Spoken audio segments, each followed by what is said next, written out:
پیش ہے ہندی زبان میں اپڈیٹ۔ समर्थित भारतीय शासन भारत को अपने अल्पसंख्यकों से मुक्त करने के मिशन पर काम कर रहा है।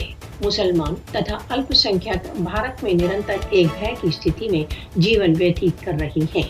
मोदी भारत की नीतियों को हिंदुत्व मूल्यों के अनुसार गठित कर रहा है। भारतीय जनता पार्टी शासित भारत में धार्मिक अल्पसंख्यकों पर बहुत आजादी से आक्रमण किए जाते हैं। हिंदू अतिवादियों द्वारा बलपूर्वक धर्म परिवर्तन, मस्जिदों तथा गिरजाघरों पर आक्रमण, मुसलमानों की हत्या मोदी के भारत में सामान्य है। भारतीय जनता पार्टी के सत्तारूढ़ होने के पश्चात मुसलमानों, ईसाइयों तथा निम्न जाति के हिंदुओं के नरसंहार कई गुना बढ़ चुके हैं। मोदी के भारत में धार्मिक स्वतंत्रता ने बहुत तेजी से नीचे की ओर मोड़ लिया है।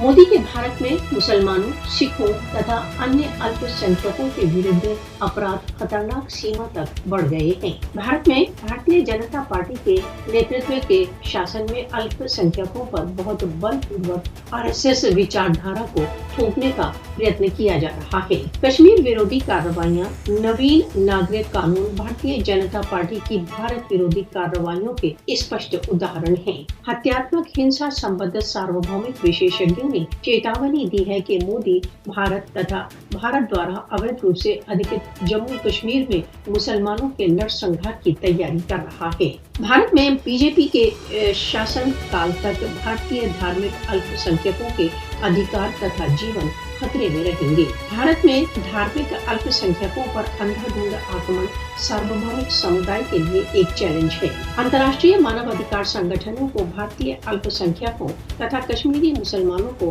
हिंदू फासिस्टवाद से बचाने के लिए आगे आना चाहिए। सार्वभौमिक समुदाय को भारत में हिंदू फासिस्टवाद का नोटिस लेना चाहिए।